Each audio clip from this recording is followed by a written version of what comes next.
So, Glorybringer. One of the most popular ships in the series, one of my personal favorites, and a super interesting set of characters. Today, I want to break down this relationship, why it works, and why it's so captivating that even over 10 books after its introduction, it's still one of the top Wings of Fire ships. One of the reasons I think Glorybringer works so well is that the two of them just fit together brilliantly. Glory and Deathbringer are sort of like two puzzle pieces that just click together. Obviously, this doesn't mean they were 100% love at first sight, though I sort of think Deathbringer was in love at first sight, but it means that with some growth, they just work. When we first meet Deathbringer in Arc 1, he comes off as this really sarcastic, confident, competent dragon. The perfect rogue archetype, flirting with the main character, causing danger and chaos, all that good stuff. But Assassins, the second Winglet novella, gives us a deeper insight into his character. Deathbringer is very isolated. By nature of his childhood, traveling with his mother, spending a lot of time away from the already isolated Nightwings, Deathbringer simply has very few connections in his life. After his mother's death, it's implied that he spent a lot of his time traveling, taking assignments from Marasir around the continent. While we know he went back to the volcano, as one of the few Nightwings allowed to leave, that already sets him apart from the rest of his tribe. And we know that after his mother's death, Deathbringer swore to himself that the next time he had someone in his life to love, he'd pick them over his mission. I just think he's got a super interesting situation. The Nightwings in general are very close-minded and, frankly, kind of racist to, every other tribe. So the fact that Deathbringer could fall in love with a non-Nightwing, let alone a Rainwing, tells us that emotionally he has disconnected from his tribe's culture. He might be obeying orders, at least as far as his superiors know, but his heart isn't in their mission of conquest. Deathbringer in those days is adrift. He's traveling, doing the only thing he knows, which is obeying orders and killing dragons. Sort of.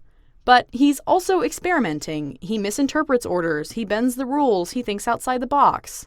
Deathbringer is sort of floating, just drifting along through life, waiting for something to attach himself to. Some cause, or someone, who's worth risking his comfortable routine for. Which is where Glory comes in. A dragon who, much like Deathbringer himself, is somewhat of an outcast. Like Deathbringer, Glory is nothing like most of her tribe mates. Not only that, she's isolated even from the other dragonettes in a way. Because as close as they all are, and as much as they love each other, nothing can erase the fact that Glory spent her entire childhood hearing that she was wrong, unnecessary, and a mistake. Isolation doesn't necessarily equal being unloved. Glory is loved by her siblings, but she's still emotionally distanced in a way, and we see that in Book 1 and 2. I've always thought Glory developed that prickly, uninterested veneer she cloaks herself in to keep from admitting to herself how much the Guardian's treatment affected her. And because of this, like Deathbringer, Glory is adrift. She has connections, she has friends, but she feels left out. She feels like her life is pointless. She, too, is looking for a cause or a dragon to attach herself to. In the end, Glory attaches herself to the Rainwings. She finally finds her niche, finds the thing that she was meant to do. And Deathbringer, well, he finds what he was meant to do, too. They fit together well because Deathbringer is looking for someone to love, and Glory is looking for someone to love her. Guys, it just works. There's a reason they're such a popular ship. Both characters are so engaging and interesting on their own, but together, it just gets better. I mean, name an angle, I can talk about it. Glory grew up being told that because she didn't fit the mold, because she broke the letter of the proverbial law by not being a Skywing, she was nothing. Deathbringer barrels into her life with the most disregard for rules or norms of anyone ever. He proves to her that when you love someone, it doesn't matter what other people think or what the rules might be. Glory is emotionally closed off and protective, and Deathbringer loves very openly and vulnerably. He's never once ashamed to have fallen for a Rainwing, or a supposed prophecy reject, or anything like that. In fact, he's enamored with Glory, and he makes sure everyone knows it 100% of the time. Or looking at their love for their tribes. Glory is the more obvious one here since she walked in and saw how the Rainwings were being run and literally went, "Hold my beer," and took over. But I feel like Deathbringer's dedication to his own tribe gets overlooked sometimes. Obviously he's biased, but I think he truly believes their best future is with Glory and the Rainwings sharing the rainforest. He could have just run off with Glory and forgotten about his tribe. It doesn't seem like there are too many dragons from the volcano who he'd miss. But instead, he chooses the harder option, like Glory, and tries to work with everyone to find a better way forward. Both of them are idealists in their own way. They aren't idealists like Sunny, where their outward attitude is exuberant and cheerful. They're the type of consistent, relentless, dedicated idealism that gets things accomplished. Or, on a more playful level, they're a match for each other intellectually. Glory and Deathbringer are both super smart, and you can tell every time they talk that they are just keeping up with each other. Verbal sparring is really only fun if it happens with a good partner. I love that when it comes to sarcastic banter or playful insults, they are very evenly matched. Plus, I think Glory and Deathbringer both bring out the best in each other. Glory pushes Deathbringer to do the right thing even when it's hard. Deathbringer is the spot of love and admiration and playfulness in Glory's life, even when she's trying to bury herself in serious queen business. I'm just really happy that Glory, after years of feeling unwanted and inferior, even though yes, her siblings loved her, is finally getting to experience unconditional, unashamed, frankly embarrassingly smitten love. When we see her in Arc 2, Glory just seems so much more confident in her own skin and happy with her life. Part of that, I think, comes from settling into her role as Queen of the Rainwings. But I think part of it comes from knowing that someone loves her, really loves her, for herself and her personality.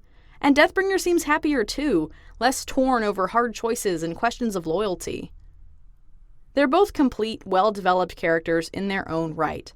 Deathbringer was my favorite character until I met Keebly, and Glory is near the top as well. But together, they become something even more compelling and enjoyable to witness. They can be serious, they can be fun and teasing, they can argue like an old married couple, and they take care of each other. Glorybringer, to me, feels like one of the best written relationships in the entire series, with the best payoff. I want to talk about the art really quick before I skedaddle because this is a little different than my normal stuff. I love those digital drawings that are kind of made to look like they're on sketchbook or notebook paper because they feel really warm and personal and messy and fun. So I wanted to capture that kind of close, busy feeling with this piece. Deathbringer and Glory are kind of swirling around each other, and the flowers help paint that circular motion because they're all spinning gently in the same direction. I simply Googled lined paper texture for the background, and then used some color masks until I was happy with the look of it. The art itself took a bit to figure out. I actually did Deathbringer's line art with a different brush first because I thought it looked closer to a pencil, but my natural love of thick, clear line art took over, and I started from scratch with this brush instead. So it still has that smooth digital art sort of feel, but since I didn't shade it, it also has a unfinished notebook doodle vibe. I don't know, it's a little experimental compared to some other pieces that I've drawn, but I really like it. I think it turned out super cute. Honestly, I'm just happy anytime I get to draw Glory. She's just gorgeous. What do y'all think? Are Glory and Deathbringer well suited? What do you think about their Arc 2 appearances when we get to see their relationship in a more mature and developed light? Anyways, as always, if you enjoyed this video, stick around. I talk all the time, they literally can't get me to shut up. So I'm sure I'll be talking about these guys again at some point.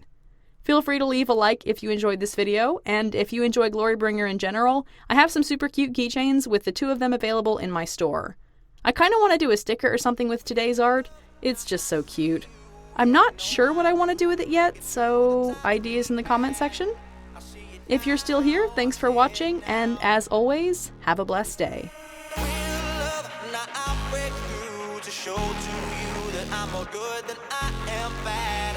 I work it out, I work it